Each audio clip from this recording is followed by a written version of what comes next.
8mm to. Saan natin? Ilawagan ko na yun.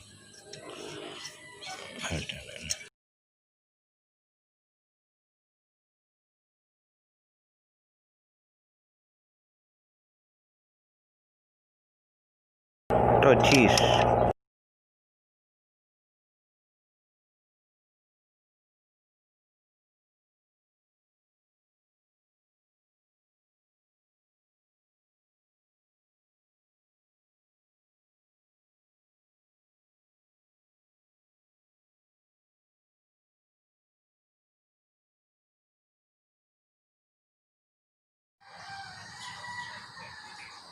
Sabog na yun.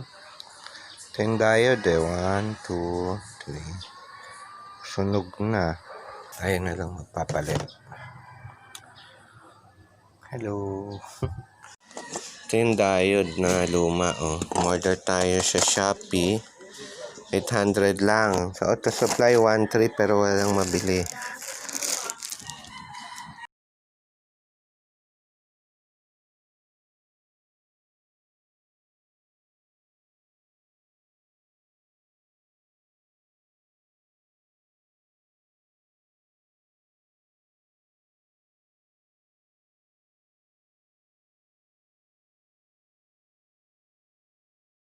Pareho eh.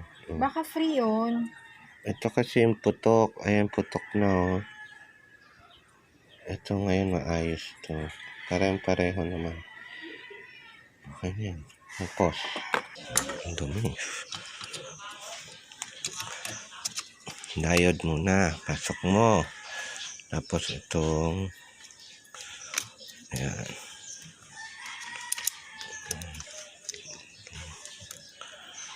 Ang dumi pa. Ito pupush mo lang ito paloob para pumasok siya. Ayan. Ito yung carbon. Nauubos din yan. Tapos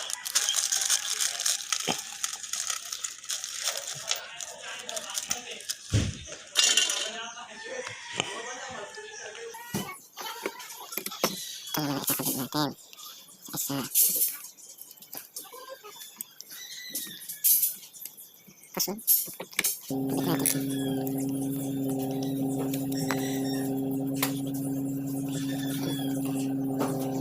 Wala kasing mabili nito. Toyota, ang hirap ng pesa. Toyota Corona.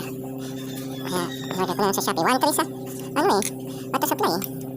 Ito, ano lang, 800 lang, deliver ko. Apat to. Ito yung pinaka, tig-iisang diode kasi to para, isa lang ang pumatok na diode, mag-roll ko na yung alternator niya. So, apat yung diode, isa, dalawa, tatlo, apat. Ang diode.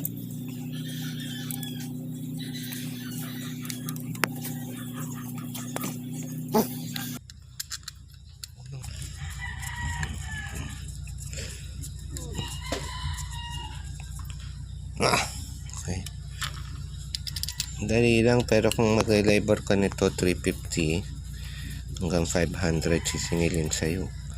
Plus 1,000 yung diode. Kan, dali naman. Ito muna tinanggal kong tornilyo 3 para mabuksan mo.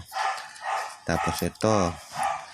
Tapos itong 3 tornilyo para matanggal mo to, matanggal mo yung diode. Ito pa yung 4 na tornilyo dito. Saka ito. Yun. Okay.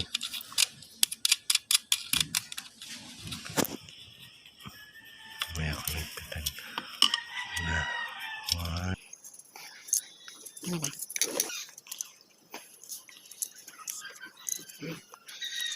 Size 8mm to. Taas mo konti.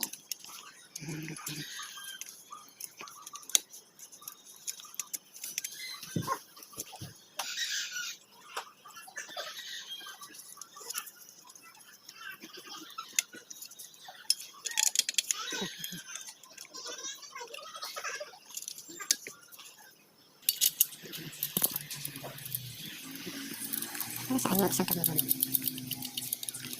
Rubber ano lang to para hindi. Ito kasi positive, ito ground, baka magdikit.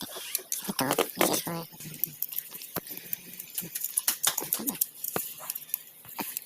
Ganun lang magpalit ng diode. Putok na diode na. Toyota Alternator 90 amperes. Kakabit na natin. Ultimate test, palitan natin yung diode ng alternator. So, yung battery light, pag umi-start, dapat wala na. Yan, yung battery light na yan, dapat mawala na yan. Ibig sabihin, ayos na yung diode. O, wala na, di ba? Na.